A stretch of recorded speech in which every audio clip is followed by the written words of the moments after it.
Mr. and Mrs. Perjan lived in a village in Bali. Their house was small and comfortable. They didn't have any children, but they lived happily, one. Every morning, Mr. Perjan worked in the field planting crops. Mrs. Perjan has a weird power. She was able to transform herself into anything even.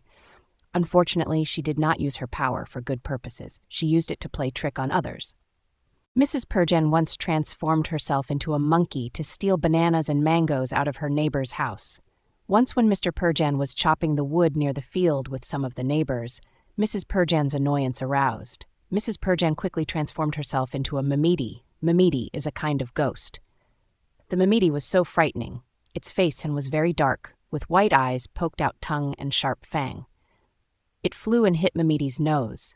When Mimiti got closer, Mr. Perjan swung his knife. In the evening, Mr. Perjan went home. When he got home, how startled he was to find her wife crying while holding her nose. "What happened with you?" asked Mr. Perjan. "When I was picking up some vegetables for your lunch, accidentally my nose was cut by a knife," Mrs. Perjan answers in pain. Mrs. Perjan answers in pain. Mr. Perjan did not have any suspicion at all.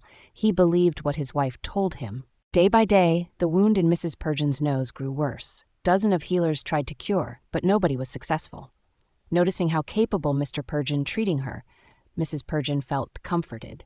The annoying Mrs. Perjan took advantage of the situation. "I want to eat a very delicious porridge today." Mr. Perjan nodded and went to the kitchen to make her some porridge. Mrs. Perjan got porridge more and more until she ate 15 bowls of porridge. Mrs. Perjan got porridge more and more until she ate 15 bowls of porridge. After Mr. Perjan left, apparently Mrs. Perjan was still hungry. She went to the kitchen to find some leftover porridge. Due to her hunger, Mrs. Perjan put her head into the cooking pot to lick on the crust. The crust in the cooking pot was cleanly licked by Mrs. Perjan, and when she wanted to pull her head out, she couldn't. "Oh no," cried Mrs. Perjan. Mr. Perjan tried to pull the cooking pot off, but he couldn't. "There is no other way.